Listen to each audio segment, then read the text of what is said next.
So, on this week's Street Talk, we're going to be talking about 5 stories. The 2 of them are kind of combined.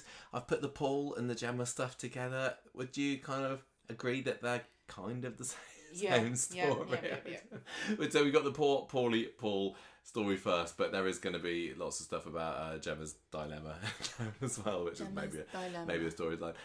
Steven Seagull is up next, and that was an important storyline title for about 2 scenes on Monday, but I like that storyline title, and damn it if I'm not keeping it. We had a little bit more of the Acid Ryan storyline, and then up next a couple of tiny ones. We had a little bit of Feeling Stupid. Do you remember that? No, I don't. Exactly, Stu not what been happened? at Stu at the quiz on Monday. Well, that's couple done of now. scenes. We've done that. My alternate title for this is Gooseberry Fool, because he felt like he was being a gooseberry and a bit thick. Don't know which one you like best. And we had a little bit of a reprise of the Damon Child today as well, just to warm things up for next week's DNA test results. But I'm going to say on the whole, not too impressed with this week's Corrie. It was like the finest of the fine episodes. And I don't mean fine like fine dining or like anything. Tesco's It finest. was just like, it would do. It did. That was fine. This week.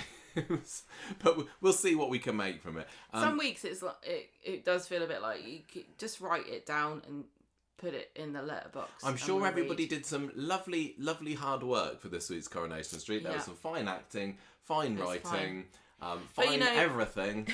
But we do this every week. We do. This may be a fine podcast. Exactly. It's alright to do it sometimes. Gets the job done. And like us, Coronation Street also didn't have Dame Maureen Lipman to fall back on this week, did it? No. So that's made me think. Actually, we thought that she's not going to be back in the show till like September or so. Yeah. But if Claire Sweeney signed my birthday don't be card, starting with your theories, because I'm thinking that maybe Claire Sweeney's going to be coming back into the Coronation Street. Before don't forget. Maureen Lipman Listen, do not forget that we bumped into the actor who played Leo. Yes, Joe Frost. After he'd already died. Yes. On screen. Yes. Oh yeah, maybe. I don't know. Just making me think. I hope that storyline we don't have to wait until September or whenever for it to all come back. But he must have been filming those spooky scenes when he came. Remember when we bumped into him? Yeah. Was it then, or was it a lot? That was a long time. No, he said he was doing. I think we heard he was doing pickups. I think he was just doing bin shots or something. Just pickups. I don't know.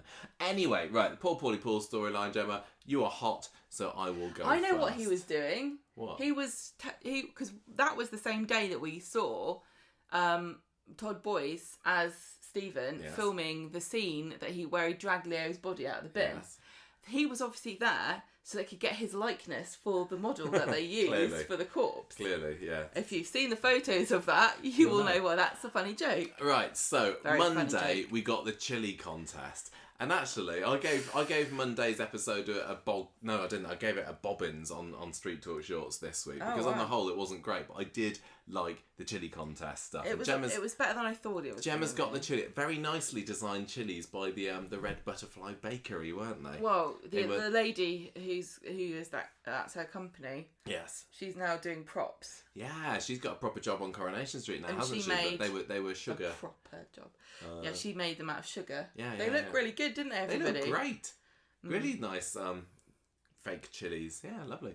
Anyway, so Chesney's getting a bit nervous because basically the chili contest is Ches versus Dev versus Shona. And thank you to whoever's idea it was to come up with those two as Chesney's opponents, because they were both... They made those scenes. Can I just say, though, it is really predictable, and I know this is probably something that men's rights activists love to use to... Whenever there's something that's slightly physical and it's women versus men... the woman in soaps will always win, because it's like, isn't it funny that the lady won? Who would have thought the lady would win? Anyone who's ever seen a television show would know that. It's on everything. It's on adverts. It's on really the TV. Women always win stuff. Women always win, so don't even bother. Anyway, Dev is getting his sponsors together. He's got a T-shirt with a volcano on the front that says "hot stuff." I just love how seriously. Dev's have been given precious little to do this year, but what he has been given, he really devs it up to the max. There's plenty of people that have had hardly anything to do this year that we really like. And here's one of them. I know. So meanwhile, we got the B stories going ahead, which is Gemma being poor. And Joseph wanting to go to a summer club this year, but sadly they can't afford it. So this kind of sets Gemma off on a path of misery this week, which which comes to a climax. How on much Friday, are these I summer would say. clubs? Do you know? I have no clue. I don't know. How much would you pay to get rid of your kid? How much would you pay to get rid of 5 kids? That's the question. So anyway, Bernie goes round to see Paul later, and he's really been struggling to find a job. No surprises really, and she's there still hiding more crystals about the flat, and Paul catches her. I was so semi-disappointed that he finds the crystals so early. How would you... Right, here's my nothing question. really came of it. How were you expecting this to come out? Were you expecting her to place the final crystal, and then suddenly a big shard of light comes from the sky and it goes and it goes pew, pew, pew, pew, pew, It could have done all the way around the perimeter of the room, and then they all light up in a glowing circle, and then he steps inside. The room starts rotating round and round and round, and she's like, "See, told you, Apollo." But no, he does find her. She's not doing a very good job of being sneaky about it, and she tries to defend herself and saying, "Well, you know what? I believe this is my belief system. Crystals are going to help you." And he's just rolling his eyes at this, and he's like, "Fine, whatever. It's only a few crystals after all." Back to the bistro, and the chili contest is going full throttle. Dev versus Ches versus Shona, like I said, and they got 10 chilies in a row in front of them, from the mildest up to the Reaper, Californian Reaper at one end, and we kind of cut to Isn't the chili hottest number one 8. a Naga chili? I don't know. They cut to chili number 8, and Paul's getting a little bit overwhelmed by everything. He's watching, and everyone's cheering him on, and he put cheering the competitors on. Paul goes and heads outside for a bit. We get to chili number 9. Dev and Ches chicken out, but Shona downs it, so she's the winner. And I thought that Shona's chili face was fantastic. They were realistic chilies, and honestly, all of those 3 actors were proper looking like they were downing these burning fiery sticks, weren't they? Sticks of redness. That's what a chili is. Yeah, they did a really good job Shona of all was just looking really distressed. I wonder if they were on YouTube, watching, what's it called, Hot Ones, where they eat the chicken wings with hot sauce on it. I don't know. But I thought they all did a brilliant job. But yeah, Shona's the winner. Hooray! That's her done for the week. She can go home now. And Dev's getting a bit overwhelmed. Yeah, he's like, oh, phone the ambulance. So Leanne's on the phone to 111 later. Dev's just being a bit of a pansy about the whole thing. But on the plus side, Bernie reveals that they've won £800. So that's pretty good. Paul's chuffed by this. He didn't even have to eat any chilies himself. Which I think, we probably should have had maybe a chili 5 on the scale just to show that he's taking part somewhat. I'm surprised this didn't turn into an issues-based storyline about abusing chilies and how it's actually not really a good idea. Can you remember the hottest chili you've ever eaten? No. Oh, not me. Great story. Good. It was probably a Scotch bonnet or something, but you don't eat those. You just flavour things with them. Yeah. I don't. What's the point? I don't see the point of it. I've had very hot things, and it just makes your mouth taste like that. It's just pointless. Well, it got him £800 anyway. So, somebody's got an envelope of money on the Coronation Street. What on earth could happen to that? That's not ending up at the bank, is it? If somebody gave me, it is the hottest pepper in the world is the California Reaper. Have you just looked this up? Yeah, 2.2 I think million Scovilles or something like that. How many Schofields? Is it named after Philip Schofield? Scoville. 2.2 million of them. Can you imagine that? How scary would that be? Very scary. 2.2 million Schofields. If somebody had one... He's gone a bit quiet recently, hasn't he? If somebody had one, they had one of these chilies, and they said, do you want to try it, would you? Because I would. I'd regret it. If it was there, you would, wouldn't you? Yeah, you would. Just have a lick. I'd be like, just have a little nibble. I'm sure that'll be fine. You just regret it for the next 8 hours. Yeah, I am. Yeah, I'm also not very good with hot things. The lady on the other end of the phone to Leanne at 111 was not helpful at all. No, she was just like, that's his fault for eating. I'm surprised I didn't see a bunch of people on Twitter going, this is really unfair and unrepresentative of the NHS hotline. It's going to put people off. It's going to kill people if people think that you're not going to be taken seriously. It's really bad representation. When was the last time we had a good complaint about Coronation Street? I don't remember the last time we saw a story about the people complaining to Ofcom. They need to up their game. Start doing be more controversial things. Yeah. Right. What happens then? I don't know what happens then. I'm lost where we are. Well, back at the flat. Yeah, back at the flat. Paul and Gemma are back there, and he's like, "Oh, I wish that people wouldn't pity me, and I wish they wouldn't treat me different."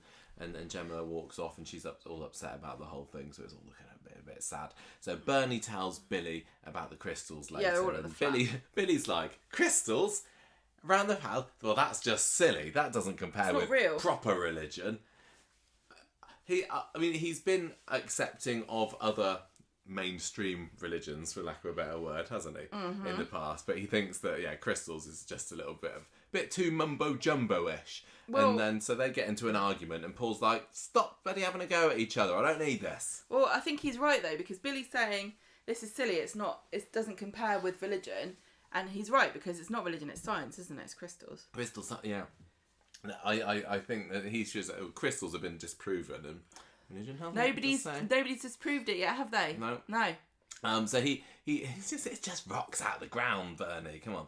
He turns up at Chariot Square, does Paul? No, yeah, Paul's fed up with this. Yeah, he's fed up with the whole thing. He storms off. And who is there but one of his exes, Zach, from his pre-prison days. And this Zach doesn't seem too impressed with the way that things were left with them when they split up. And Paul says, "Well, look, I went to prison.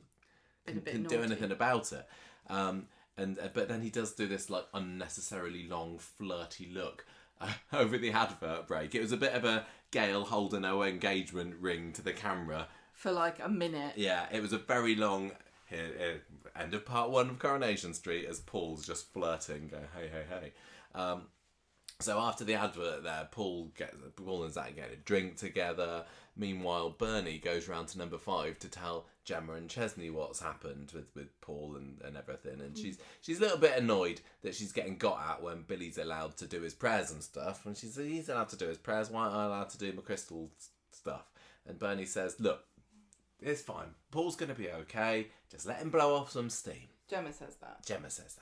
And that is what he is indeed doing. So he's at the hotel. He's what? with Zach. He's blowing off steam. Yes. And they seem to be getting on very well.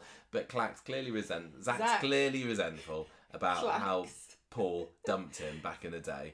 And but when Paul is telling him, I was in prison, Zach seems to thaw a bit, and then they start exchanging saucy smiles. If I met up with an ex-boyfriend who'd like dumped me out of nowhere. You don't have any ex-boyfriends. Can I finish my sentence? Who dumped me out of nowhere, and I was mad at them, and they went, "Sorry, darling, I couldn't help it. I was inside." I wouldn't go, "Oh, great, that explains it. Okay, I forgive you." Maybe Zach likes a bad boy. Maybe he is a bad boy. He is, isn't he? Yes, he's a proper bad boy because he's naughty. They go up to the hotel room, get plastered together. Billy's getting very worried about he's a plumber. Thanks. Can't even think what to say now. So they're there, having a few drinks, having the shots and stuff, and Paul hobbles off to the loo or something, and Zach catches eyes on the £20 notes that are sticking out of the envelope on the jacket that Paul has thrown over the chair. So like, okay, so that's how it's going to happen. Because literally, it is impossible for a character in Coronation Street to have an envelope of money without something nefarious happening to it. If you have an envelope of money, you're going to get mugged, or someone's going to lose it or something. If you don't have any money and you need it, it will just appear out of nowhere. Yes, and that is indeed what happened. They don't like bonk or anything, do they? But they go back to the hotel room. Yeah, this is where they've already been at the hotel room. Zach goes in for the snog, and Paul says, "No, I can't. I've got a boyfriend back home. I don't cheat." And Zach says, "Oh well, at least we can make use of the minibar." So Paul starts downing drinks. Zach pours himself Pours himself. That sounds. He pours himself a He drink pours into himself the pot. a drink and then pours that into the plant, and then starts to look very dubious. Billy still can't get hold of Paul later. Cut to Paul passed out on the hotel bed. Zach's checking he's out cold before taking the money and scarpering. The perfect crime. Yes. So on Wednesday, Billy's worried because Paul hasn't come home overnight. He doesn't know where he is. Bernie says, look, he's probably stayed over at our Gemini's house. Paul has his tantrums. Don't worry about it. Let him blow off steam. Don't take it personally. And Billy's like, oh yeah, but I don't know. I need to see him to make sure that he's okay. But he's not there. He's still in the hotel, waking up in his bed, looking proper rough. And he goes to take his jacket and immediately says the moolah is missing. And he's like, oh, Zach, you robbing scumbag. He knows what's happened. And you were like, Zach's working at the hotel. It's not going to... It was a bit of a dodgy move for Zach to make. It seemed like a very... Yeah, it seemed like a really obvious... Like, you're going to track him down quite easily. Well, the thing is... He did change his numbers and stuff. Yeah, but why did he give Debbie the wrong number? Did he intend to do something nefarious? Well, I thought that he changed his number because he stole this money, but it just seems like way too much hassle to go through for 800 quid. Well, it was just an opportunistic crime, wasn't it? So I don't know. He's not the master criminal, is he? Zach? He even comes back and says sorry at the end of Wednesday. He's not going to get a good review on Crim Advisor. Crim Advisor. What's it called? Checker Trade. No, he's not going to get a good review on there for this. So Bernie, Billy and Gemma meeting up in the street later, and they realise that neither of them knows where Paul is. And Billy's starting to proper fret now, but it's okay because Paul's back, hobbling down the road, saying, oh, got a hangover, spent the night on the mate's sofa, I'm okay, oh, I'm so sorry for going, and everything's okay. Well, he knows it's not, but as far as Billy's concerned, at least Paul's back. And so Billy takes him to the pub, says sorry for making you go off on one, sorry about pushing religion onto you, sorry about Bernie and the crystals and everything. Maybe we took the competition a bit too seriously. Yes. Yeah, and maybe we forgot about you in all of this. But Paul says, look, it's okay. I'm just ashamed that I acted like a massive spoiled brat. And then Billy gets a message. This is all perfect timing. Billy gets a message on his phone about a reconditioned stair lift that's now available in Whitefield. Very reasonable. Maybe we should make an offer on this, says Billy. Especially what with all that cash that's burning a hole in your pocket. And so that's a bit awkward for Paul. He should have said it really has burnt a hole in my pocket and it's fallen out. What can I do? So then we have scenes with Rita and Gemma over at number 5. Rita's come round to offer some strawberries and cream because is it Wimbledon this week? Yes, is that it's right? Wimbledon this week. I don't know these things. And Gemma says, "Oh, I'm really struggling to cope at the moment. I'm rushed off my feet with all the kids. Now all this Paul stuff's happening." And Rita has a hug. What more can she do? Help. Can't help. Oh. Rita hasn't got loads of cash that she could just give Gemma. No, she's definitely poor. She also doesn't have oodles of spare time. No. I thought Rita's job is just to hang around and offer cash and sympathy to people. But... Rita probably sits all day long in her little flat up there going, I'm so bored and lonely, if only I'd had children. And then she comes down and she's like, oh, you're struggling with all your kids. And then she goes home and she's like, I'm so glad I didn't have any children.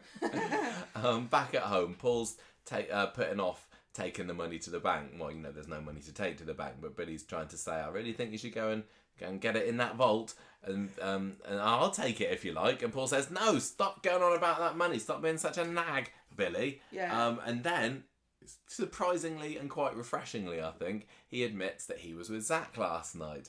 He says, I nearly cheated on him. We did neck briefly. That's what the young uns are called snogging these days. But yeah, we drank loads. Paul crashed out. I crashed out. I am Paul. And then Zach scarpered with the cash. What a piece of trash I am, says Paul. Don't know why you're with me. And Billy's like, neither do I. So Billy, forgetting his Christian forgiveness temporarily. Good thing about crystals versus Christianity is that crystals never like, turn the other cheek, forgive people, love each other as I love you, and don't kill people and all that stuff. Crystals like, do what you want. Is that how it works? Chris will say, do what you want. Hold me in your hands and I'll charge you up. Maybe, yeah. Brilliant. I say crystals all the way. Billy is disgusted by this. Not just with Paul and Zach spending the evening together, where anything could have happened. Now the money's gone missing. Money. He's like proper mad about this. I've been doing my best, says Billy. This diagnosis that you've got, yeah, I know you're dying and everything, but it's been pretty hard for me too. This was a good scene because we'd not really seen Billy let loose about his true, he's been very supportive of Paul. Yes. But this is the first time he's ever really been able to vocalise how upset and scared he is. Well, himself. it is. It must be mega difficult for the carers and the families of people with diseases like this. And if the person that you're caring for just goes and nearly cheats on you and loses the stairlift money in the process by doing that naughty cheating, no wonder. I think Paul absolutely deserved that massive telling off that he got from Billy, because I do get a little bit fed up of so many Coronation Street stories seeming to be turning to cheating and affairs and love triangles and one night stands at the moment. They're going back to that well a little bit often, but I'm glad that this one came out quickly and Billy was absolutely in the right for giving Paul a piece of his mind. So he's like, you're terrible. So he goes out for a walk. I'm going out for a walk. And as he leaves, he bumps into Bernie and tells her what's happened as well. Yeah, I like that. And Paul says, but Mum, I've got no excuse really. And she says, right, we need to get to that hotel and find out where this Zach's got to. Meanwhile, Gemma's still with Rita, telling her how desperately sad she's feeling about everything and useless, and there's nothing I can do to help Paul, and I'm poor. And she says the same black mist that I had when I had postnatal depression is coming back. And I think that Dolly's doing a great job with this. Yeah. I'm not going to say that I'm loving it. Like, I could do without more sadness, but I think she's doing a good job. I think it's realistic to show that other people around Paul are also struggling. Yeah. And it shouldn't sort of make anyone feel guilty about it, because it is a fact of life that the person who is going through it, that's just one person, and everybody else is going to have their own thoughts and feelings, and obviously they're all trying to hide it because they don't want to upset Paul anymore. But we get to see all these things that he's not seeing. So the fact that she's telling Rita, I think I'm depressed again. Yeah. So Rita says, go and see Dr. Gaddis then. Go and tell her. Just get an appointment today. Just go and see her. She's got her open door policy. Yeah. So that Paul and Bernie are at the hotel later, and Debbie's there saying, "Oh, Zach's not working for me anymore. He's a freelancer." She says, that made me laugh. What isn't really the right term to use, as far as I know, for this kind of thing. Contractor. Self-employed. Yeah. But anyway, the only number that she has for him doesn't work. I like the way that there's an insinuation that Debbie just has a full-time plumber working at the hotel. Can you imagine what a dump it would have to be if they needed a full-time plumber just there all day long? Well, I mean, it's the only hotel in Weatherfield, so... It's the hotel. It is the hotel. So anyway, Paul's down in the dumps about this, and Bernie says, well, you know what, you deserve it. Oh. Billy, meanwhile, is drowning his sorrows in the bistro, gets to test out Toya's counselling skills, and she says, look, just forgive him and move on. She's like, look, everybody £50, does please, something... Billy, for that wise pearl of wisdom. Sometimes you find out about something, about your partner, that makes you really sad, and I say you should just forgive them, because the other choice is to drive them into a wall. And I found that although in my case worked out fine, I'm not sure that you would get away with it. No. Because I am beautiful and I've got big, lovely, innocent looking eyes. Billy is beautiful. But Billy definitely, if I was there and if I was on the jury, this might get me out of jury duty. If I was on jury duty and then they brought in a vicar, I'd be like, any vicar's accused of anything, I believe they did it 100%. What? Yes, I do, because why would they be here? God. No, there's no reason for a vicar to get accused of anything. He must have done it. Well, anyway, Toya... I'm biased.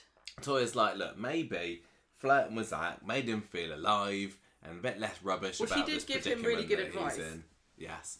And so Billy's like, yes, you might be right there, Toya. So, surprise, Zach comes into the Rovers later where Bernie and Paul are drinking, and he's seen an article about the chili contest and feels really bad about robbing Paul. Can I just say, Zach is like hundreds of times better at tracking people down than Bernie and Paul are.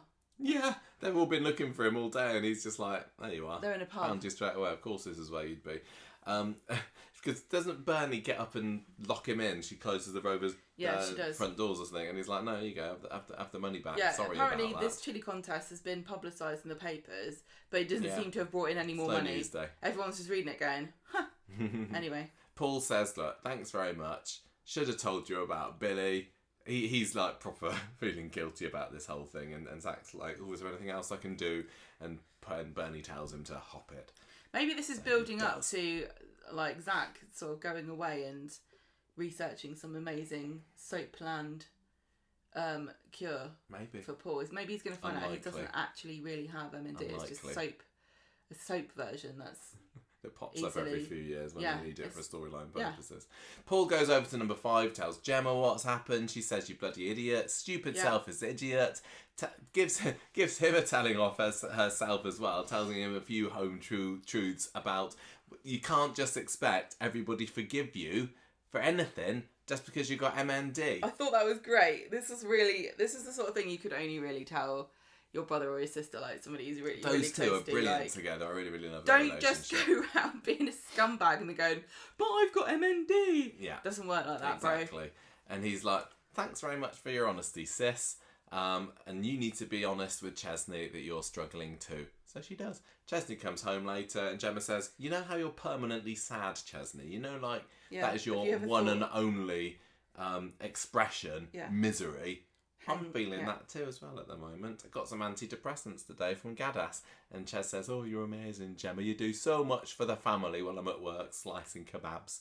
I've been worried about you too. I had noticed that you're sad because I love you. So it's thanks for opening up to me. And let's keep it a secret just for now. All right. So Paul gets home. He and Billy apologise to each other. They have a lovely scene making up.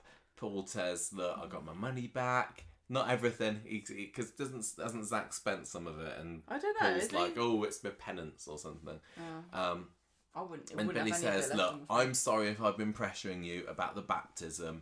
And Paul says, look, I just feel so powerless at the moment. Billy says, I'm not going to mention getting baptised again. It's over. It's done with. You do you, Paul.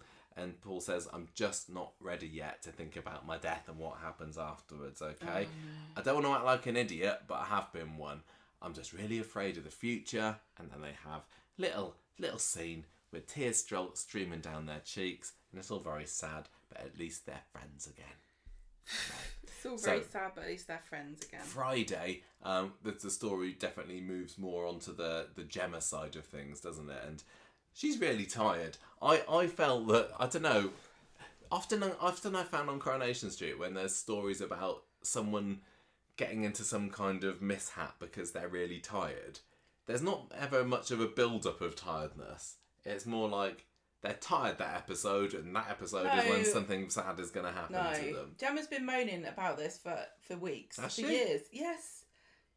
But it felt like it really went into overdrive today. No, I don't know. think So she's fallen asleep on the sofa overnight, and he's worried that she's taken too many pills. Chesney is, but she's like, no, I'm fine. I'm just really, really tired. And she's on autopilot, isn't she? She gets up and starts tidying around the lounge and everything. And Chesney's like, maybe I should help you with that. I hate it when... Maybe this is my house as well. I said this before. When people who live in a house with you are like, I'll help you. Oh, help me. Help me to do what? Look after your children and cook your dinner and tidy your house too, Chesney. He's bringing home the bacon, Gemma. I know he's working as well. Lamb. But he's not as tired as she is. He offers to stay off work, and she's like, no, we need the money. She's been a martyr about it. So Billy and Paul... She's not being a martyr. She's saying we cannot afford for people to not work. Yeah. Billy and Paul, cafe breakfast, as per usual. Paul's surprised that Billy's being so nice and forgiving. And Billy says, right, you're in the last chance saloon, mate. In more ways than one. He doesn't say that. I just made that up. Oh. But he gives words to that effect. I was going to say, I can't imagine Billy being that cheeky. No. Daniel brings Bertie round to the madhouse that is number 5. And the quads are there at the table, just banging away at pots and pans and all sorts of things. Awful lot of noise. Gemma is there just internally collapsing because of this kid chaos. And Daniel's like, here's Bertie, bye. Off to the prison. Why weren't you on strike today, Daniel? I don't think that. Yeah. Is Daniel not in the NEU? Doubt it. Bernie talks to Chesney and finds out that there's something wrong with Gemma, so she heads over to number 5 and says, look, Chesney says you've been struggling a bit. Gemma's kind of narked about this because it was supposed to be their secret, but she perks right up when Bernie offers her a £5 and says, go to Roy's, have a bit of time out, have a cup of tea, I'll stay back and look after the kids. So obviously Gemma scurries all over there just to get away from them for a bit. So she's sitting there at the cafe, and who walks in but Beth? I thought somebody's got to be narky. Someone's got to be mad. Someone's got to get offended at the fact that Gemma's having a bit of a time out when she should be working. Somebody's got to report her to the authorities. Who can it be? Who's the narkiest members of the cast? Is it going to be Leanne that finds her, or is it going to be Beth? This time it is Beth, and she's mad because Gemma's supposed to be looking after her grandson Bertie, and so she kind of nags her into submission, and Gemma heads back to number 5 and kind of has a bit of a blurry time looking at the door there, steeling herself up to go inside. Bernie's there for trying to get the children involved in a fun round of the quiet game, which works for all of 5 seconds. That sounds like the sort of thing you say when somebody walks into the house and you've killed them all. What? Me and the children are playing the quiet game. Do you want to join in? Well, that's what it's going to be for Gemma, I think, if these kids drive her at the wall anymore. Anyway, Gemma comes in. She's all miserable because of Beth, but she's all right. No, she tells Bernie, I'm okay to get her out. Yeah. You go, Bernie. It's fine. So, but she doesn't last. Next scene we see Gemma. She's trying to get a bit of shut eye on the sofa, and literally her eyes are being closed for half a second when Bertie comes toddling over, delves straight into her bag, pulls the pills out. I think that he's been, I know that Gemma's only had the pills there since the last episode, but it feels like this is a stakeout operation that Bertie's been on for weeks, just waiting for Gemma to fall asleep so he can root through her bits. Do you think he's been pushing her into depression? Maybe he has. Get his hands as little grubby mitts. Yeah. What is it? What's the attraction to pills for children on Coronation Street? Because it doesn't seem too long ago since Ruby was down in... Who was pills was that? I don't remember. It was a few years ago. Well, the kids really do that. Yeah, they do. Bertie was also trying to eat batteries the last time he had a medical emergency. Yeah, Bertie, he'll just down anything. Yeah. You can't trust him. But anyway, he's I guess he thinks they're sweets. It's enough to know that you're not supposed to do it for a kid. What? It's enough for the kid to know, oh, you're not allowed those. That's enough to make the kid go, well, let's have them then. A troublemaker. But he's going to regret it, doesn't he? Because, I don't think he does. All he does is he looks a bit sick, and then he ends up going to hospital and having a fuss and get eat ice cream. Sounds brilliant. If I was him, I'd be It was just a fast track to ice cream, wasn't it? As soon as I see more pills in a little packet, I'm going for it. Well, you've given it away now. Bernie and Gemma and Daisy and Daniel no, Gemma's there on the sofa, isn't she? So Bernie and Daisy and Daniel come in later, and they find Gemma asleep on the sofa. And then she wakes up and immediately notices that Bertie's looking a bit icky on the floor over there. He's like, he's having a sad time. And Gemma sees that he's got the box of pills. There were 5 of my antidepressants in here earlier. Well, there's 5 missing. There's 5 missing. Here's my tip. If you want to be a terrible babysitter and sleep on the job, I do. Get yourself a bell attached to your door so when the door opens, it rings like in a shop. Well, Gemma's got one of these houses like you have in America, and the front door opens straight into your lounge, so there's not really much time for sorting yourself out and making it look like you're just resting your eyes. sleep on the sofa in front of the door. Or she could have just closed the bottom half of the door, couldn't she? That would have bought her a little bit of time. Yeah, or pretend you've been knocked unconscious by Bertie. Yeah. Say he's a drug addict and he beat you up for some pills. Yeah. It's like Stephen trying to get that LSD from the teens in the alley. Yeah, and then twist it back on Daniel and be like, where could Bertie have learned these things from? Daniel, any of the kids that you teach, did they do anything like this? Aren't you always working with children that do this sort of thing for drugs? Maybe it's rubbing off on Bertie. Oh, maybe it's your fault, Daniel. I think that Stephen needs to enlist Bertie in helping him to drug Elaine, because he's honestly like sneaky with the old pills and everything. Stephen's been kind of building himself up to overdosing her for a few weeks now, and every time it just ends in failure. First shot that Bertie gets at the pills, straight in there. So what are you saying, that Stephen should get the pills and hide them in his handbag and pretend to take a nap, and then Elaine will come along and go, yeah, oh, what's this in Stephen's handbag? Are you insinuating that Elaine is on the same kind of IQ level as Bertie? Oh, what are these shiny pills? I'm not going to say she's not, but you should do, shouldn't you? Stephen, I feel funny. Hey Elaine, I'm just going to go to sleep on our sofa. I'm just going to leave my handbag here. Don't look inside. He makes his hands into the pray thing, and then he sort of rests his hands on it and goes, I'm asleep. I'm dreaming of Canada. Maple syrup. Yeah.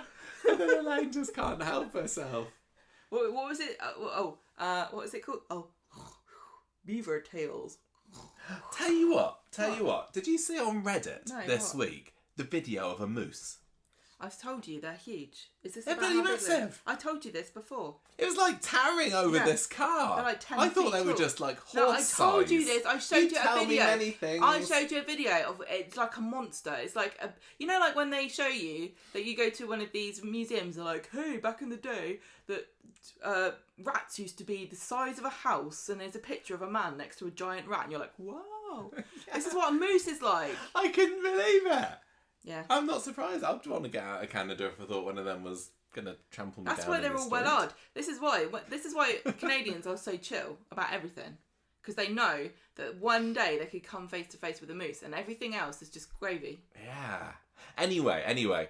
What are we talking about? Not the Stephen story. We're not talking about Stephen. We're talking about Bertie. He's on life and death situation. No, he's not. He's fine. He goes to the hospital, and he's going to be fine. Good job they weren't sedatives though, Gemma, because he'd be dead. And Stephen's there taking notes. Really, sedatives, okay.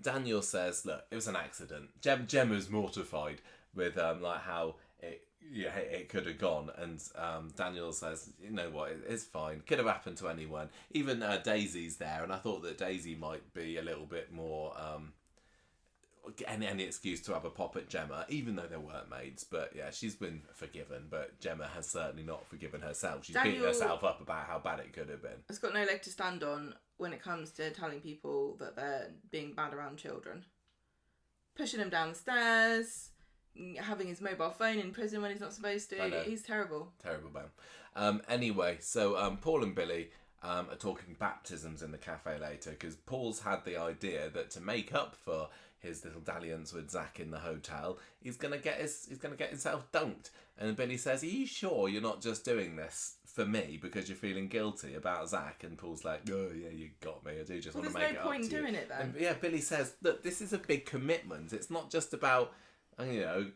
getting your hair wet and then I'm going to say, hallelujah, you're going to heaven. This is making a commitment to God, and you don't even believe in him," which I thought was a bit of a weird route to take, because Billy was kind of pushing him towards doing something that he knew would be a fairly meaningless gesture, and now Paul's the one suggesting it. He's like, this is why you do it when they're babies, idea, because there's no choice then, and the baby doesn't know if it believes on God or not. Well, yeah, that's why you have your adult, your teenager adult baptisms, isn't it? I liked how Sally came in, and you were in the kitchen at this point. I heard her talking. Oh, I didn't know.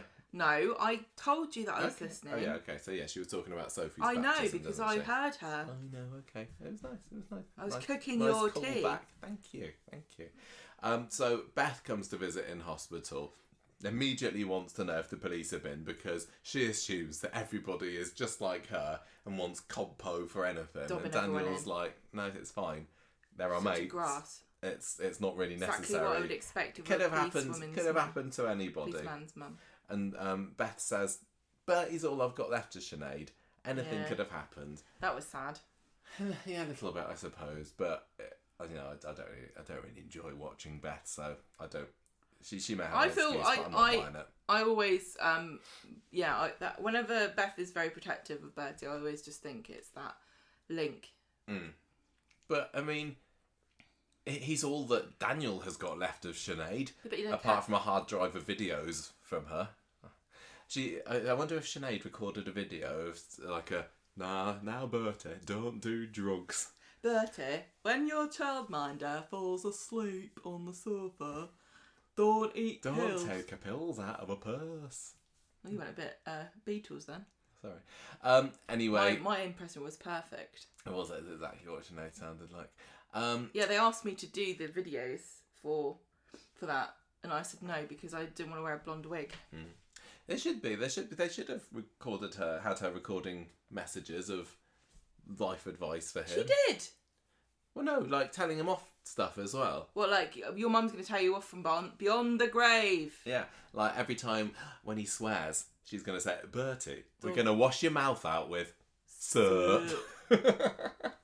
Anyway, we're struggling to come up with anything meaningful to say about this. Gemma is there. She's been fanning herself with my honestly. quiz scores for the past struggling. 20 minutes.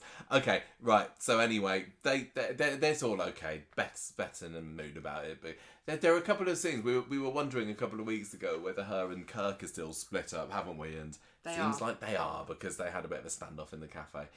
Anyway, Gemma gets home and tells Ches that and Bernie that Daniel's being very reasonable, but she doubts that he's going to be looking after Bertie again, or Glory for that matter. They're going to take their kids away. Yeah.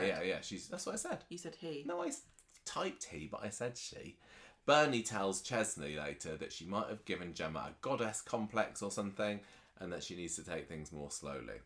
Daniel comes into the pub later when Gemma's serving, and he says, right, you need to stop beating yourself up here, lady. I'm not going to take it any further. It's fine. We all drug each other's children from time to time, It happens to the best of us. Twice a year. Yeah. But I am going to be looking for other arrangements for Bertie now. And this is Gemma's worst nightmare because she obviously needs all the cash that she can get at the moment. And now Daniel's withdrawing his funding. And Michael has apparently off screen said that she can't look after Glory anymore. I think the whole Michael and Glory element to this story is a bit mystifying, really, because nothing's ever come of it, has it? Is it just to add on to the pressure and the drama or something? I don't know. But anyway, so she's kind of stuffed. And then Billy talks with Paul in the pub later about baptism again, and Billy says, look, forget about that. Let's just talk to an MND support group. I have a leaflet. And that's where that's left. So, how did you find this story this week, darling? It was okay. I mean, it was the main story of the week, wasn't it? I just think the chili contest wasn't as silly as I thought it was going to be. Wasn't a silly chili. I liked how the storyline forced some people to sort of confront Paul with some of the more negative feelings that they had, because it's hard to sort of express your worries and upset to somebody in the situation, but they kind of got to clear the air a little bit from that perspective. It really frustrates me how Gemma and Chesney struggle so much with this.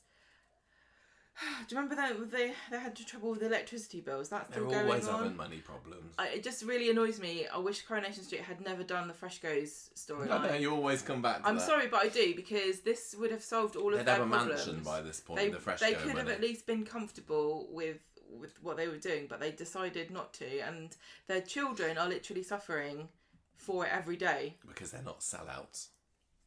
They should be. Did you think that Gemma was wrong for going to the cafe? And because that was the other thing, wasn't it? No. But Beth finds out that no, Daniel finds out at one point that Gemma went to the cafe and it looked like he was going to have a go at her for that, but he doesn't.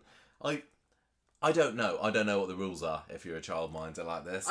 Are you allowed to step out and... You wouldn't be in a situation where you had 6 kids and nobody else to help you. Don't childminders work alone? Yeah, but not with 6 kids. I don't know how these things work. I mean, we spoke about this at the very beginning, didn't we? It's true that Bernie isn't DBS checked, presumably, but, you know, if they're your friends and neighbours, I'm sure that Gemma would think they're okay with me leaving them with me mum. If it was somebody that you didn't know or you only knew, you know, on a professional level or anything through that, maybe it would look a little bit dodgy, but I don't blame her for it. She probably shouldn't have gone to sleep because she was purposefully trying to get some shut-eye, wasn't she? It's not like she was just sitting there and accidentally dozed off. To say this, but she was desperate. Yeah, I know, but she had a job to do. She could have at least zipped up her purse. She knew that the pills were there. What? Yeah, but okay. There's a lot of other things she should have done. If she was going to go to sleep, she should have made sure the knives weren't accessible. She should have made sure that there were no saucepans with their handles over the side. She should have made sure the back door was locked. She should have made sure the front door was locked. She should have blah blah blah blah blah. She should have said to Chesney when he offered to stay at home at the beginning of the episode. Well, it's defeating the purpose. I suppose so. If he's not going to bring in the kebab cash, you might as well not. Yeah, you might as well not babysit in that case. Yeah. But yeah, when it comes to babysitters, we had this conversation before, but you can only have 3 under the age of 5. Oh, is that why? You can have 6 kids, but they can't all be under 5. Well, thank you, Google, for that. Okay. Yeah, and they have to be. Your own children are included, and there's a minimum floor space as well, which I'm sure they don't. Right. Fit in. Well, Gemma is going to be getting a visit from the social services on Monday, isn't she? Because she's been reported by somebody. Do you think it's Beth, or are they gonna? I think it's Beth. They're gonna take a bit of a curveball, and it's actually Daisy or something. Oh. I hope it's Beth, because if somebody's gonna just be horrible and try and get people into trouble, it might as well be the same person every single time. Yeah. Because I did appreciate that Daniel and Daisy were being quite forgiving about it. I thought this is, it's going down to quite a nice route, and I don't need Gemma being taken to court or anything like this because of what she's done, but. Yeah, maybe she's learned a lesson now. This story was okay. I just really was glad that Paul didn't keep the whole Zach thing a secret, and it looks like it's made them come closer as a couple. Him and Billy, they were ending up united in grief, I guess, but at least they were united.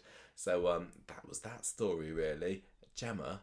Mm-hmm. Do you want to talk about your friend Stephen Seagull? Yeah, I do. Seagull Limited. We had a returning character this week, didn't we? Yep. Yeah, yes, I'm in agony. My shoulder is really hurting me. Do you need anything? Oh, there's something you can do about it. Have you taken some painkillers and stuff? I'm in pain. Sorry if I'm sound miserable, but I'm in agony. I don't know what you've done to your shoulder. You do know what I've done to it. Oh. I've got a problem with my shoulder. Yeah, I know, but it's particularly bad at the moment, isn't it? Right, Stephen Seagull. We went to the seaside today, and we didn't see a single seagull. Saw a pigeon. There was a pigeon. We don't go to the beach to see pigeons. And a swan and ducks. Oh yeah, we did. we walked down by the sea, and Jen was like, "Oh, I want to dangle my feet over the edge." I did. And then some swans came along and nearly had your toes off, didn't they? Foot off. I think Gemma's toes must smell like bread or something. Like a bunch of little maggots. They left my feet alone. There's something. It's because you had shoes on. Oh yeah. It's because you're being miserable. Oh, I'm at the beach. I'm gonna keep my trainers on. I had a pair of shorts though. That was very nautical. Yeah, for me. On Monday, Elaine and Stephen bump into Jerry. They jump into Barry. From Tai Chi. They're Tai Chi. I'm also hot. They're Tai Chi teacher. I'm really hot as well. Elaine is pleased to hear that they're going to do permanent Tai Chi classes. And she's like, let's go for a drink at Roy's.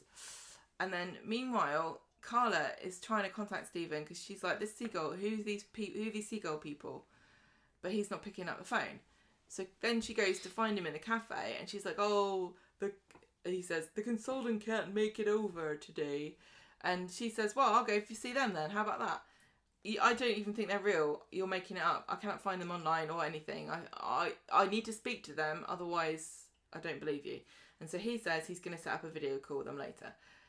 How's he going to pull that one off? Stephen asks Sarah to go and check on Gail because she seems sad, to get her out of the building so that he can phone Gabrielle. Ooh. Gabrielle, his ex-wife, who's also Canadian. Yes. Or American. Fake Canadian, just like he is. And then asks... Also very amenable to taking part in his duplicitous schemes. I know that we're mortal enemies, but I'm going to help you defraud somebody. It was quite convenient for Stephen that she was, So he's like... He caught her in a good mood. And she does a really good job because Carla has this video call with her later. And Gabrielle's like going, oh, it's really great. I'm a great consultant and our company is brilliant and you need to listen to us.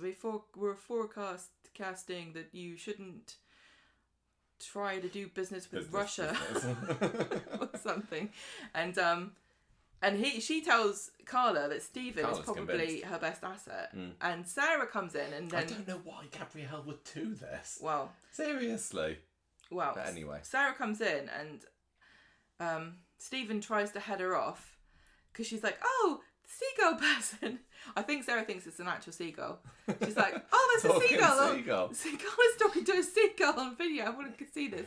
And but she misses it in the end. That was an advert break cliffhanger, wasn't it? And I thought that I was quite excited. That was one of the things that made me a bit down about Monday's episode because it was just like, oh, I'm going to walk in and am I going to catch Carla speaking to my auntie Gabrielle? No, I missed it. I'm like, oh, that's a shame. That would have really raised the stakes a bit. Yeah. But it turned out that it was just all okay for Stephen. Carla's convinced that seagull is real, but she doesn't want to use them anymore, which is fine with him. I think Stephen rues the day he ever even made this up. Yeah, I know. So, Elaine's coming out of another class later and going on to Jerry about, oh, Stephen's always working. Oh. Another one, just like Sarah, see? Yeah, when your husband starts working too hard, you're allowed to go anywhere you like with Tai Chi teachers and drug dealers. They're the two people that, like, hoover up all the women. So he says, let's go out for a bite to eat. And she's like, oh, I shouldn't really, but you know what? Screw him. I'm going to do what I want for once. So Gabrielle and Stephen, hang on. Yeah. Oh, he's talking. So when Elaine gets home, Stephen's on the phone talking to Gabrielle. Well, he's on his laptop, isn't he? Well, yeah, that's right. And Elaine sees them, and he's like, "Oh," closes the laptop, saying, "Thanks, Claire, bye," and we'll talk tomorrow. Elaine looks very suspicious, but Stephen tells her it's just somebody from a consultancy firm and says, I don't care about the factory anymore, but I do want us to register our intent to marry. What is this? Some kind of like online thing where you have to tick a box to say that you intend to marry? What does that mean? I thought they already got engaged. Yeah. What does that mean? Register our intent to marry? I mean, when we got married, we had to have the banns read out at church, didn't we? What you think it is this a secular banns thing? I don't know. Well, how do you do that? Who do you have to tell? Write it in the paper or something? I don't know. I'm not sure. But anyway, she's like, oh. How do you do a secret flit and get married at Gretna Green if you have to register your intent? Yes, stupid. Maybe it's a Canadian thing. Don't know. I think you're being down on Canadian. Have to climb to the top of the nearest redwood and just holler it into the distance so that far and wide. No, you have to tie it to a moose. Nobody can read it because they're all terrified. On Wednesday, Stephen, Elaine and Audrey meet in the cafe and he's booked Elaine to an appointment with a personal wedding shopper, and Stephen's like tells Audrey, oh, Elaine's so sad, but this will help her feel better. And it does. Capitalism. They come back, they've got loads of shopping bags. Tim's there, he's like, moan, don't send me an invitation to your wedding, I'm not going. Yeah, he was annoyed that they used a different taxi firm and not streetcars as well. It was more that he didn't want to go to the wedding. Elaine's sad, Sally is fed up with Tim. I am so hot. Gemma's just fanning herself. Every time I fan myself with this hand, it hurts my shoulder. Let me fan you. No. I can fan you. And you won't do it right. How do I go wrong fanning you with a bit of paper? Who knows? Let me try. No. Back in the flat, Stephen's moaning about Tim and saying, oh, he's just like Jeff. He's always undermining you. He's always gaslighting you. You should write him a letter and I'll deliver it to him in front of Sally so that he can rebuild the bridges. So Elaine writes this letter and she wants to give it to him herself. But Stephen says, no, I'm going to do it. And so she's like, oh, thanks, Stephen. And then he takes it to work and he scans it. And we're like, what is he doing with this? What's going on?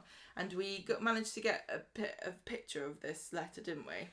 To kind of read a little bit of it. I mean, I didn't get, and maybe they said this in the script and I didn't pick it up, but I don't know how much he was involved in the wording of the letter, because it seems like whatever it is she wrote, it's going to work out very nicely with his scheme. So I wonder whether he kind of put the words in her mouth and then she put them on the page. The first sentence is, Dear Tim, I can't take any more of your behaviour. I've fallen in love with Stephen and something. Getting to have you back in my life has been a blessing. I never blah, blah, blah, blah, blah. Now with Stephen, I feel truly happy. For you to reject him breaks my heart. And then, though you can't read all of it because it's creased up, but it also says, I love you and I love him. Please give it some thought. Love, Mum. Aww. So he scanned this in and then he goes and he sort of has a go at Tim. They have a little bicker, don't they? He's not really trying to give him the letter. He's trying to goad Tim into telling him where to go. Yeah. Stephen insinuates that maybe Tim's the one that's unhappy in his marriage and Tim's not having that. So he sends him off with a flea in his ear. So Stephen's goes home and says, I couldn't even give Tim the letter. He was so mean to me. He's having a go at me. And Elaine's really mad and she takes the letter back and she rips it up and throws it in the bin. So later on, Stephen tells Elaine, I've got to go to the factory. I've got to get an important document and I'll get a pizza on the way back. And I'll take the rubbish out on my way. You could have just taken the letter out of the bin. In the factory later, he is tracing over the letter. And just to remind everybody, the first sentence is... I need to remind myself. Yeah, he's got a special lit up desk thing, isn't he? I can't take any more. Yeah. Interesting. So on Friday, he's starting to sow these seeds by telling Dr. Gaddis in the cafe he is worried that Elaine is depressed and he thinks she might do something drastic. So what we're taking from this is then that he's going to bump off Elaine but make it look like she's taken her own life, isn't she? So he's, like you said, now sowing the seeds that maybe she's feeling a bit suicidal and let's just end it all. Sneaky. So Dr. Gaddis says, you come and talk to me privately at lunchtime. I have literally millions of hours every day. I don't do anything. Free. I only do this for storylines and nobody else apart from Gemma's sad and I already gave her pills, which I hope she isn't giving to children because that gave me in trouble. Sally apologises for Tim's behaviour at work and says, Elaine, you and Elaine should come to dinner at the bistro. And Stephen says, Elaine is very fragile and couldn't take it, but don't tell anyone that she's sad. And then Sally seems really upset and tells Tim about this and says that she's depressed because of all this conflict. You should make peace with her and Stephen before things get worse. So Dr. Gaddis is talking to Stephen in this little private... Yeah, he just goes to the... Yeah, and says, I cannot help her unless she comes in. I can't tell her anything or do anything or give her anything. Her all Gaddis can do is reassure Stephen and offer him advice as being the spouse-to-be of somebody who's going through these suicidal thoughts. And Stephen's saying, she won't talk about it. It's going to be really difficult for me to be able to get her to come in to see you. And Dr. Gaddis says, look, well, you're my patient too and you can come and see me whenever you want. And then she does a big wink. Just imagine that. Stephen and Susan. Did we make up that she's gay or is she actually gay? She is actually gay. She has a wife. She might be bisexual. She could be turned. She could be Coronation Street's first out bisexual. Maybe. Because they always are bisexual, but they won't admit it. Tim chases after Elaine in the street to try to make up to her. She's not in the mood. She's like, no, I'm not listening.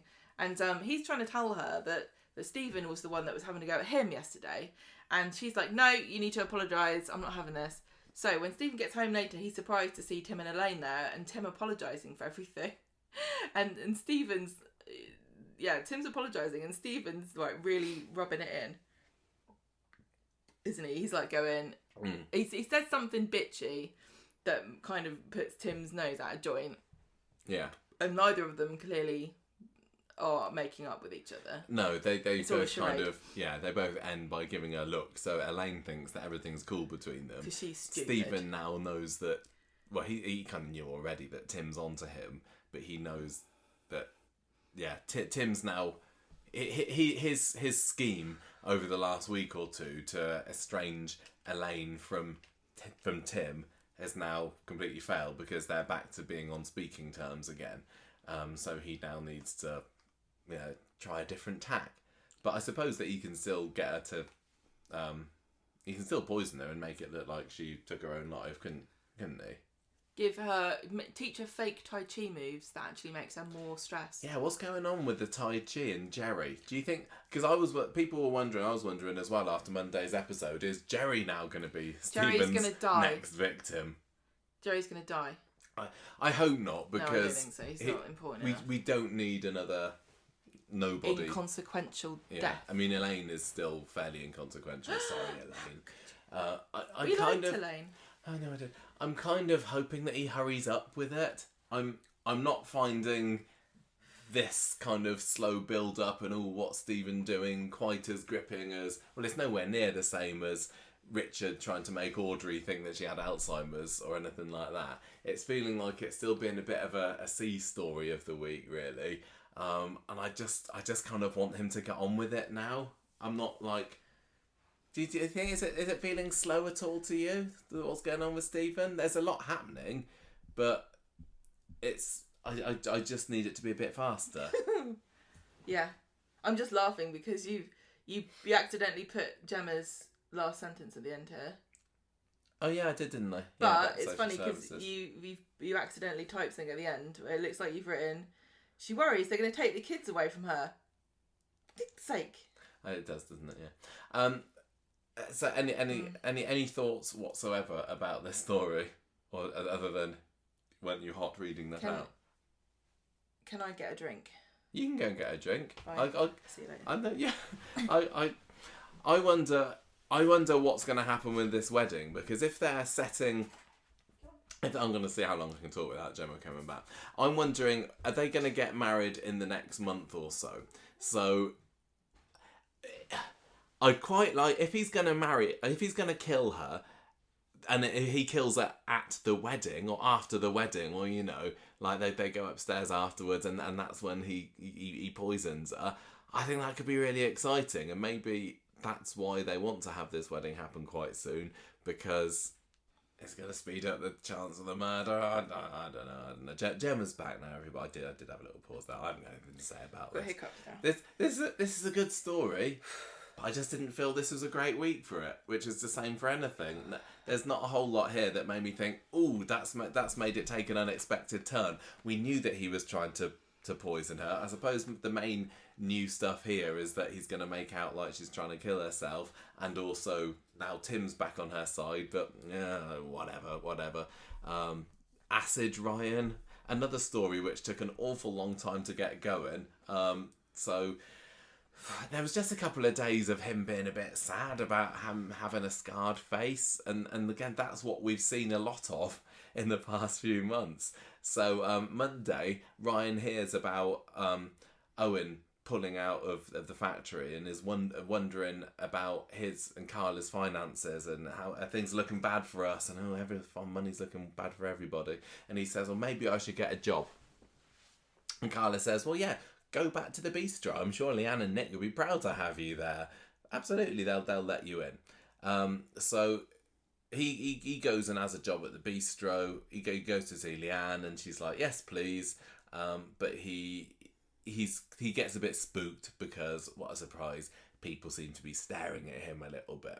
Wednesday is his first proper shift back at the bistro though, and he's feeling okay about it. He's feeling fairly chipper later. He's schmoozing this new supplier over the phone, Rose, and Toy's very impressed with him. Leanne's rushed off her feet, and Ryan offers to stay on for a little bit longer. And then this is where we get a scene with a really kind of pretty mum who's doing a kids party, and she says, "Look, Leanne, can you serve my family, because I don't want Ryan, what with his melty face and everything. And Leanne is like, excuse me, Ryan's a hero, actually. He stops a young, beautiful bride from getting doused in acid. What have you done recently? Or words to that effect. And Ryan is there and overhears and goes into the kitchen. And this is the bit where there's this massive camera swing. Do you remember on Wednesday's episode? The camera's there on Leanne and it just goes whoosh over to Ryan. He's like, how dare you talk about me? I'm so embarrassed. Heads inside. And he's there swearing to Debbie later that he's fine. And Debbie says, well, you're fine. You're a bigger person than I am. And I was like, everyone's a bigger person than you are, Debbie. Sorry to break that to you. So Leanne comes to the kitchen later. Ryan's gone and left his apron on the side. He's chickened out. He's given up. He can't hack all this working malarkey where people are looking at his face and stuff. So he gets home and tells Carla he's feeling down. He just wants to go to bed. So Carla finds out from Leanne what's gone on, and when Carla returns home, she finds Ryan in his bedroom, having a look at his scars in the mirror. New set. Have you seen Ryan's bedroom before? I can't remember. He's just really sad because he's got a scarred face. And he's managed to drag that out over 2 episodes. I don't know. And Carla says, why don't you go and work in the kitchen for a little bit behind the scenes where nobody has to look at you? Why don't you get a different job? Yes, that could happen as well. Why don't you do work call centre? There's no call centre on the street. I know, but you can work from home doing a call centre. Oh yeah, good point. So Friday, he comes into work and says, "Let Leanne, can I do some kitchen work for the moment? Can work in the office or whatever?" Of course, says Leanne. You can start off by speaking to this wine rep again, try and get a good deal off her. And this rep rings up and Leanne passes Ryan the phone, and he's a little bit unsure at first because he's just got his confidence level is rock bottom at the moment. He thinks he's not going to do any good with it. But he actually has a good bit of sales patter on the phone. Starts to be put a bit off kilter when she says, "Oh, I've been looking up your socials, Ryan," which is a bit weird. She's so handsome. Oh, you've not posted in quite a long while though. And he's like, he doesn't tell her. But he's still able to keep the charm offensive going enough that they get, 15% off wine or something like that. So Leanne's telling Carla later about what a good job Ryan's doing, flirting up a storm and everything, and he's dead pleased with himself. But then when she mentions that Rose is going to be coming over to the bistro sometime later to show off some of her new range, he gets a bit panicky because he don't want to see her face. He doesn't want her to see his face. But she turns up anyway. Before Ryan even has a chance to escape to the kitchen, she's there. She says she has a bit of a wince when she sees his face, and but quickly kind of gets over herself and is all nice to him. Well, it's kind of like she wasn't expecting that at all because she thought she knew what he looked like. Well, yeah, I think it was an understandable double take. You would, wouldn't you? Well, if you would go. Hang on, what happened here? Yeah, I don't. It's not a bad thing. I'm sorry. Did anybody actually explain to Rose what happened? I don't remember seeing that scene. It's a natural human reaction, unfortunately.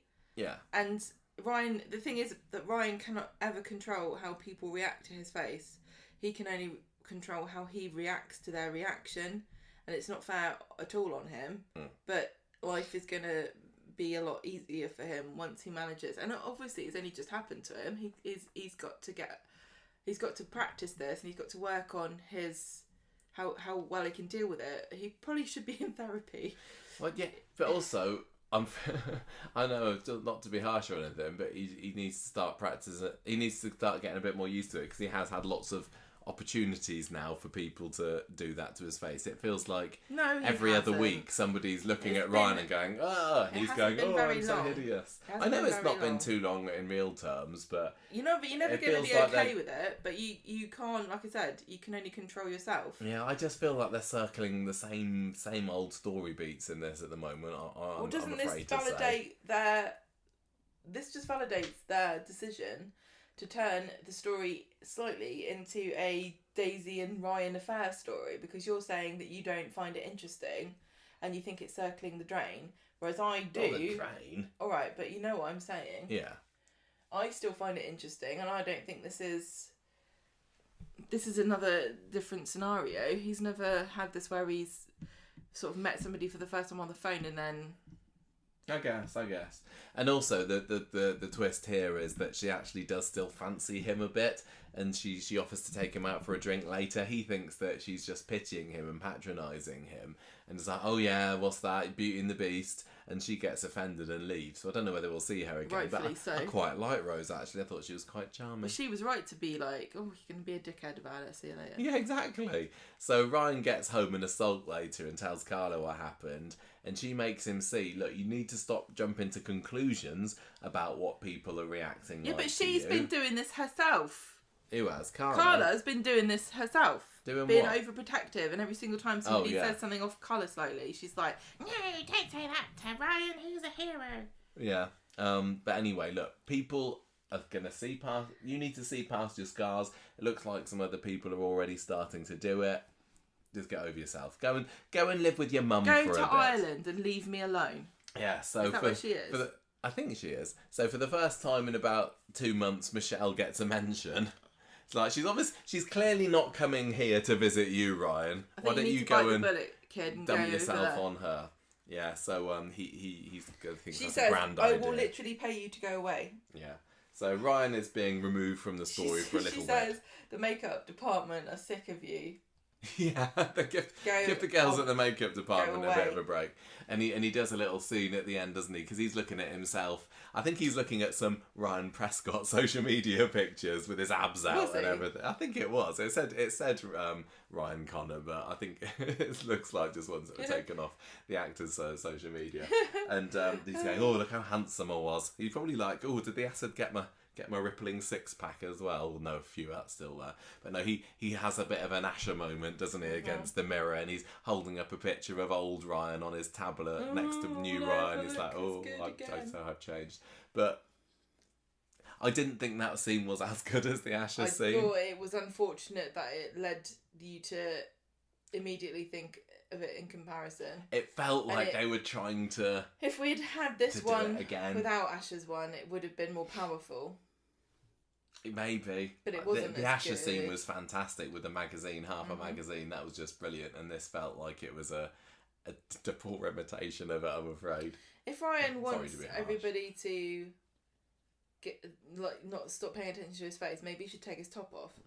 Well, yeah, exactly. Just walk around being Take his top off, wrap it around his head. Look at this, baby. Look at these six-pack. Although, he probably... I don't know whether he's got one anymore. He's spent a lot of time just lazing about these last few months, hasn't he, on the sofa. Maybe he's been doing sit-ups. I don't think he has. He's just been sitting there on Carla's sofa, stuffing himself with crisp and ice cream, I think. I think he's going to have a bit of a belly at this point. Is that what's happened to you? That's what he's Shut up. I've just got my middle-aged spread coming in. Oh... I thought that was anyway. Margarine. Sorry, I'm hot. Do the stew storyline.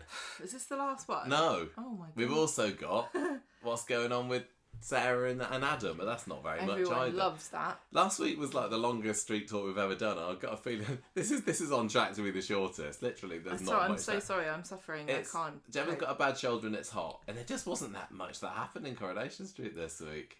On Monday, Yasmin tries to betray... Oh, I remember this now. I like a good Rovers quiz, actually. Okay, so I just thought that Stu was being a bit of a dick, wasn't he?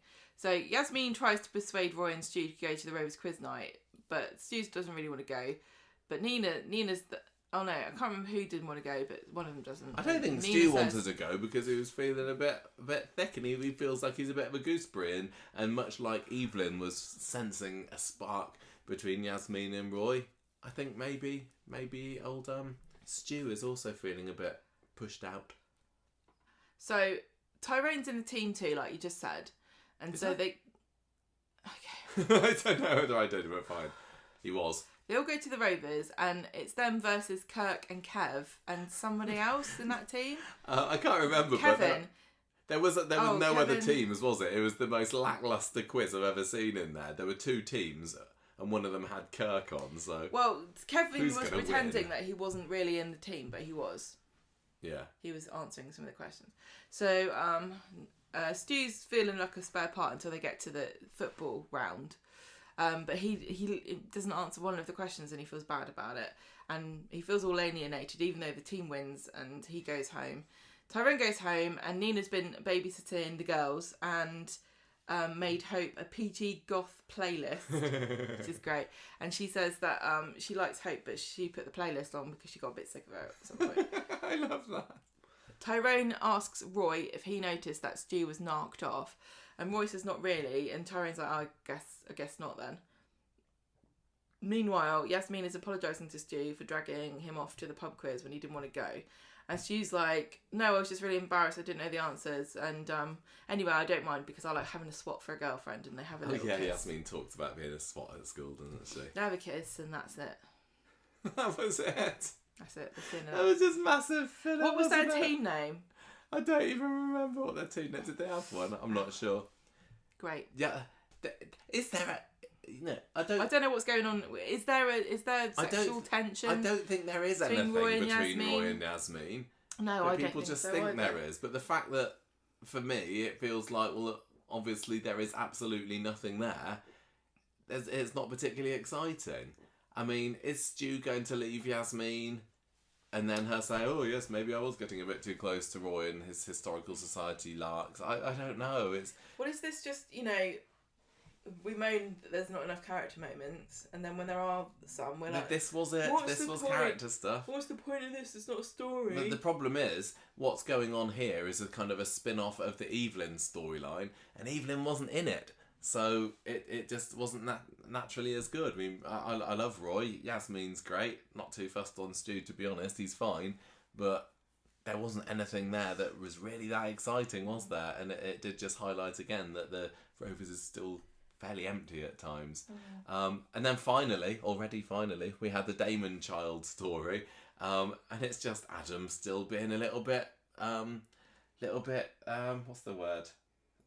Suspicious of Sarah and who's she going to drop her drawers for next, because he goes to the factory to see her, but it turns out that she's got a meeting at the hotel, and so he goes over and finds that she's there schmoozing with Owen, and he's like, aha, you're dating Owen now. And then also Michael is there, and he's like, oh, threesome. Don't think you're into threesomes, are you, Sarah?